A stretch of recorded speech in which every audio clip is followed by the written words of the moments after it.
Hi everyone, welcome to all of you in class 10th standard. Okay, all of you, day of today for new because today I will start new chapter of chapter number 4 quadratic equation. In chapter number 5 arithmetic progressions. So don't waste time and come to the point.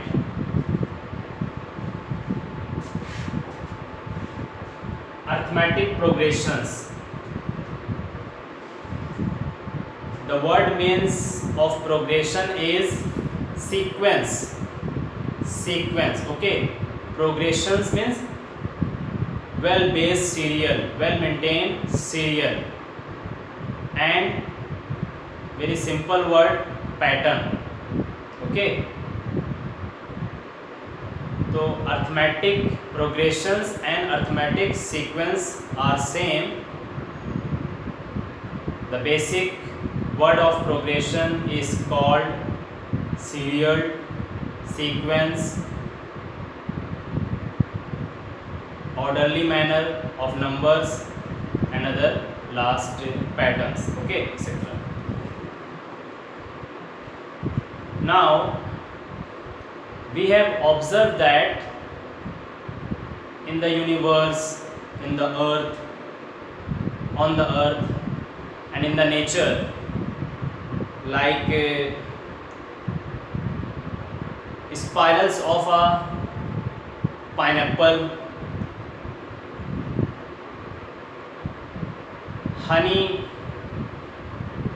honeybee on the honeycomb.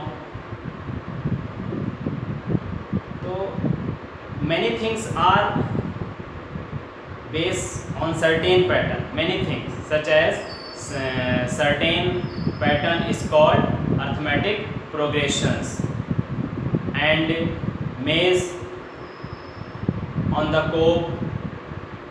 Okay, and petals of the flower and each petals of the marigold etc. Okay, तो basically क्या है कि आपकी life में जो चीज़ बहुत ही well maintain, well plan और कुछ पैटर्न और कुछ प्रॉपर गैपिंग में है, वो सारी चीज़ें हमारी तरह से क्या है, एक सीक्वेंस फॉर्म में आ जाती हैं, जिसको हम लोग एक वर्ड प्रोग्रेशन से रिलेटेड कर देते हैं.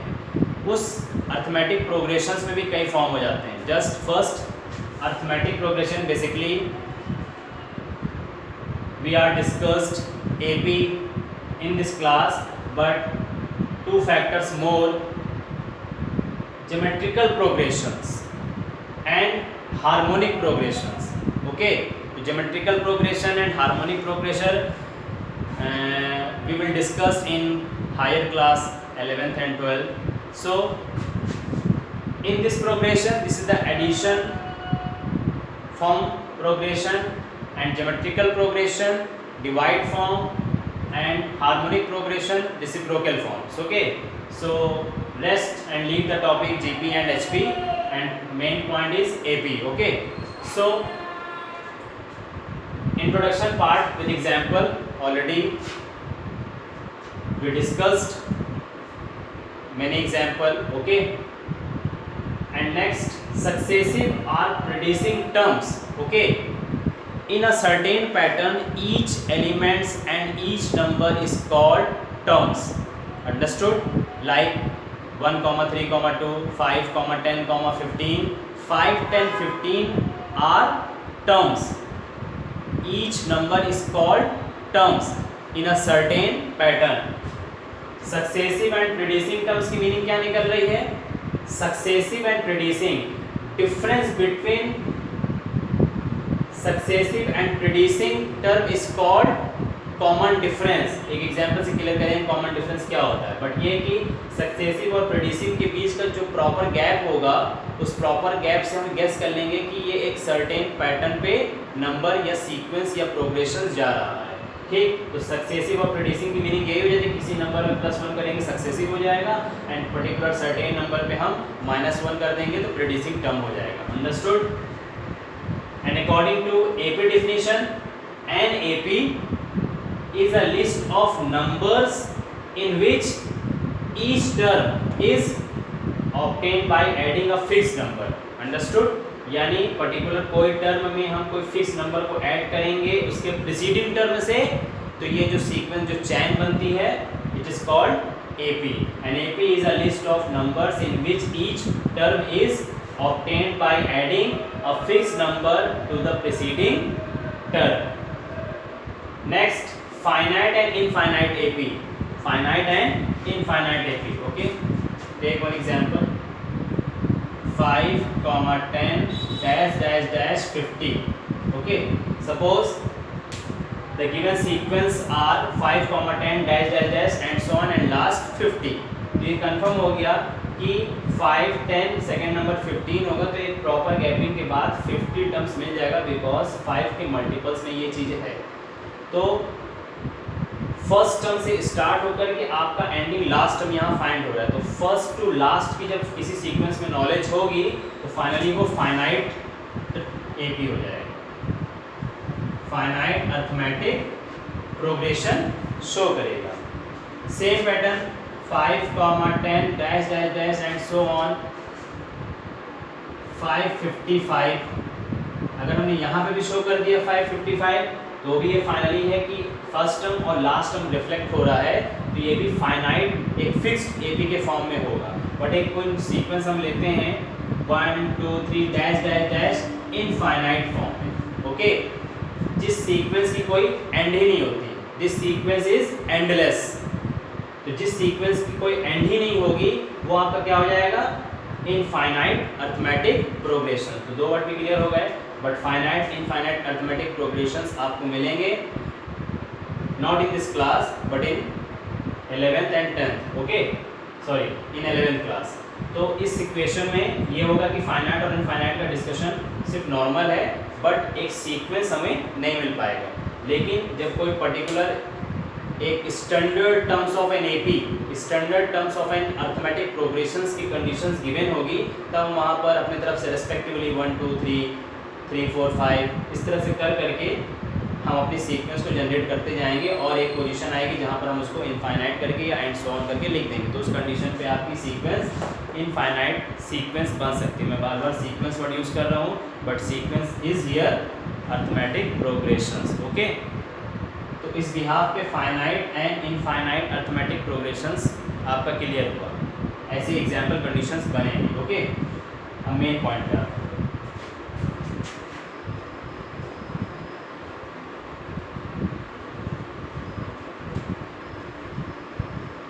Main point is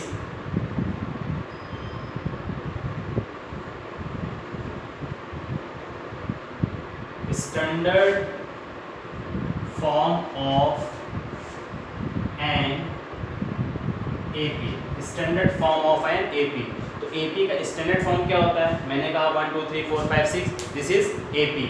कैसे डिसाइड हो रहा है AP? क्योंकि 1 और 2 के बीच में प्रॉपर गैप क्या है 1, 2 and 3 के बीच में प्रॉपर गैप क्या है 1। तो this is called arithmetic progression.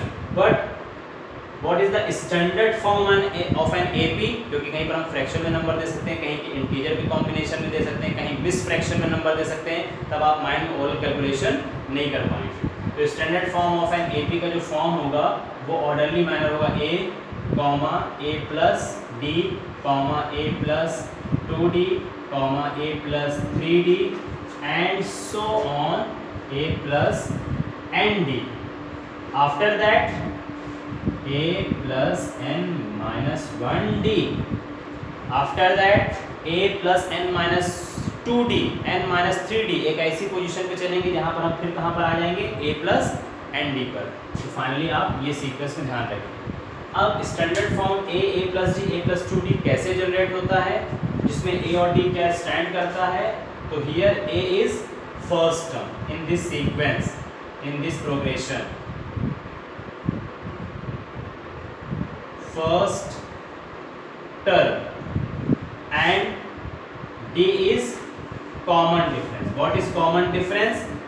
The difference between the numbers 2 from successive to producing terms के बीच में जो नंबर होगा, या difference between of two terms is called common difference. जैसे ये क्या है, a first term, two term, three term, four term, dash dash dash nth term.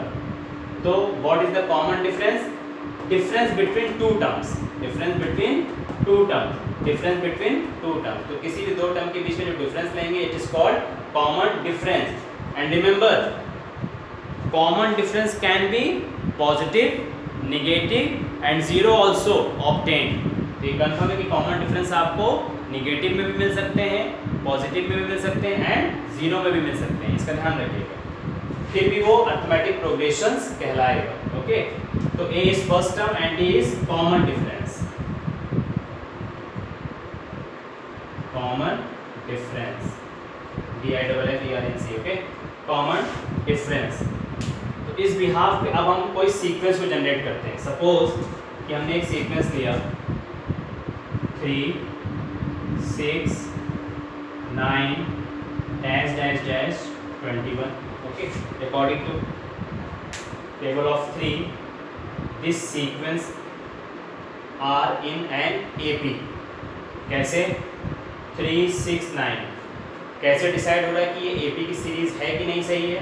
First of all किसी भी पैटर्न, किसी भी सीक्वेंस को चेक करने के लिए ये श्योर होना पड़ेगा, तो आपको तुरंत कॉमन डिफरेंस चेक करना पड़ेगा। कॉमन डिफरेंस की प्रॉपर्टीज क्या होती है? Suppose this term is T1, T2, T3 and Tn। तो कॉमन डिफरेंस D को चेक करने के लिए T2 minus T1, T3 minus T2, T4 minus T3। Successive term को प्रीडिसिंग टर्म से सब्ट्रैक्ट करेंगे। तो मैंने एक साथ इतने ऑर्डरली मैनर में इस वजह से लिखा क्योंकि आप सिर्फ फर्स्ट टर्म को डिफरेंस करके एश्योर मत होइएगा कि AP में हो सकता है। एटलीस्ट इनिशियल 2 से 3 टर्म्स या मिडिल से कोई बीच का टर्म भी निकाल लिया करिए, तो उससे डिसाइड हो जाएगा दिस इज AP। सपोज कि आपने सिर्फ 3 और 6 को सब्ट्रैक्ट कर दिया और 3 आ गया तो आपने कह दिया दिस इज AP टर्म, और यहाँ पर नंबर सपोज कि 14 आ जाता। जब 14 आ जाता तो ये सीक्वेंस AP में नहीं होता। तो एटलीस्ट 2 से 3 टर्म कर लिया करिए, T2 minus T1 and T3 minus T2 and T4 minus T3।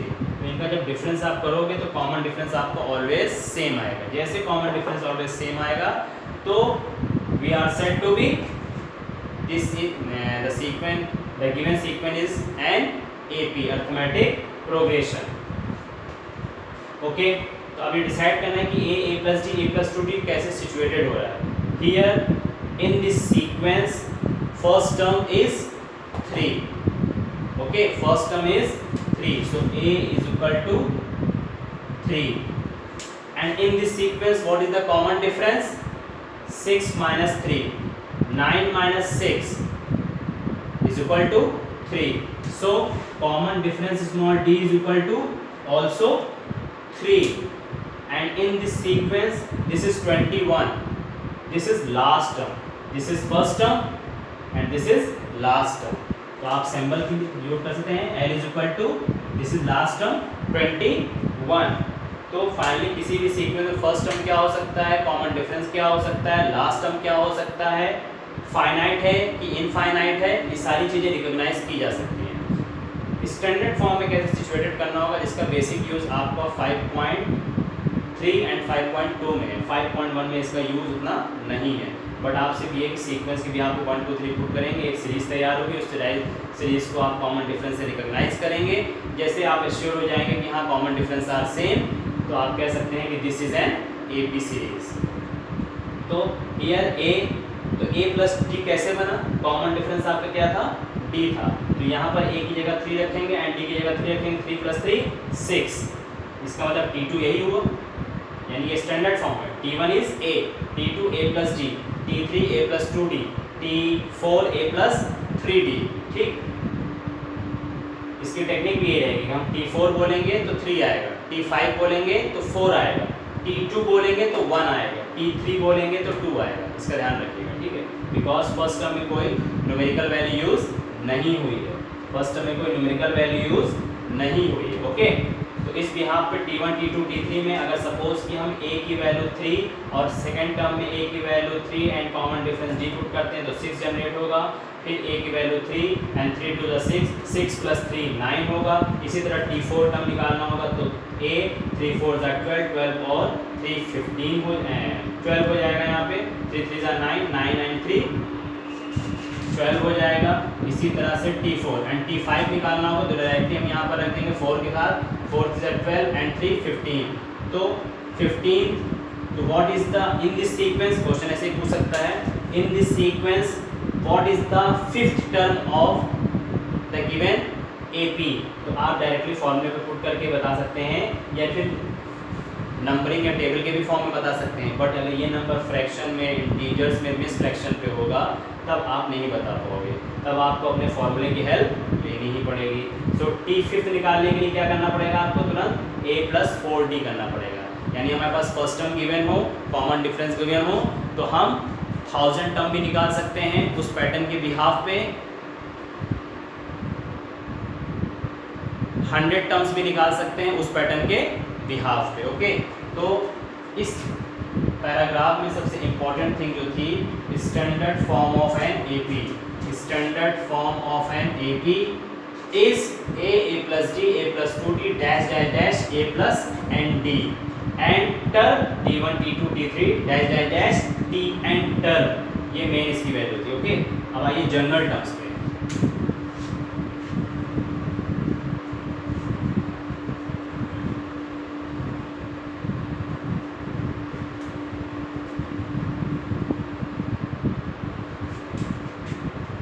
After this question,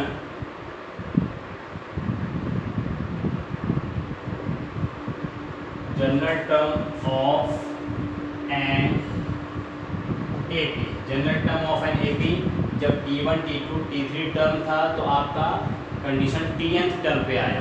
तो इस तरह से general term of an AP को आप Tn से भी रिप्रेजेंट कर सकते हैं, अदरवाइज अर्थमेटिक प्रोग्रेशन है तो आप An से भी रिप्रेजेंट कर सकते हैं। यहाँ T stand for term and number of terms. A यहाँ पर एक तरीके से अर्थमेटिक नंबर रिप्रेजेंट कर रहा है और n नंबर ऑफ टर्म्स, तो Tn An is equal to a plus n minus 1 into d। This is the formula of an AP। Okay, suppose कि हमने तुम्हें फर्स्ट टर्म दे दिया, कॉमन डिफरेंस दे दिया, तो हम आपसे पूछ रहे हैं कि वो का टर्म किस वैल्यू का होगा। या हमें नंबर ऑफ टर्म दे दिया तो बताना पड़ेगा कौन से नंबर ऑफ टर्म्स है, like 5 10 15 dash dash dash 75। If sequence are given 5, 10, 15 dash dash dash 75, then what is the term of 75 situated in this sequence? तो आपको बताना पड़ेगा कि T1 की पोजीशन 5 है, T3 की पोजीशन 15 है, तो 75 किस टर्म की पोजीशन है। तो directly apply the formula from the last term and this formula also can be written as Tn is equal to An is equal to last term L is equal to A plus n minus 1 into D। Okay, यानी इस फॉर्मूले को आप इस तरह से represent कर सकते हैं। जब आपके पास लास्ट टर्म गिवन हो तो आप अपने लास्ट टर्म की फॉर्मूले के लिए इसको पुट अप कर लीजिए। तो here last term is 75, first term is A and common difference is T2 minus T1, T3 minus T2, I think 5. Okay, so apply this formula. Here last term is 75, first term is 5 and number of terms आपको बताना है कि 75 किस position पे है। So T is also 5. 75 minus 5, 75 minus 5 is equal to n minus 1 multiplied by 5. 75 minus 5 means 70 is equal to n minus 1। n minus 1 की value निकालें, 5 multiple में ट्रांसफर करेंगे, डिवाइड में आ जाएगा। 5 1 ज़ा 5 कैरी 2 2 2 5 4 ज़ा 20। 14 is equal to n minus 1, then n is equal to 14 plus 1 means nth term of 75 is 14 plus 1। 15th term, 15th term, इस पे ये सफिक्स का यूज करा करिए क्योंकि आप निकाल रहे हैं nth टर्म। nth टर्म का मतलब 15वां टर्म क्या होगा, 75वां टर्म क्या होगा। तो उस बिहाफ पे nth term of 75 is 15th term according to this formula. Okay, so after this go to NCERT book 5.1 and 5.2 both. In 5.1 basically generate the series, generate the progression and sequence, but in 5.2 utilize and use this formula, general terms of an AP, then find the value of nth term, find the value of this term. Okay, but in the next class 5.1 5.2 all the question in front of you I will discuss. Okay, so thank you so much students.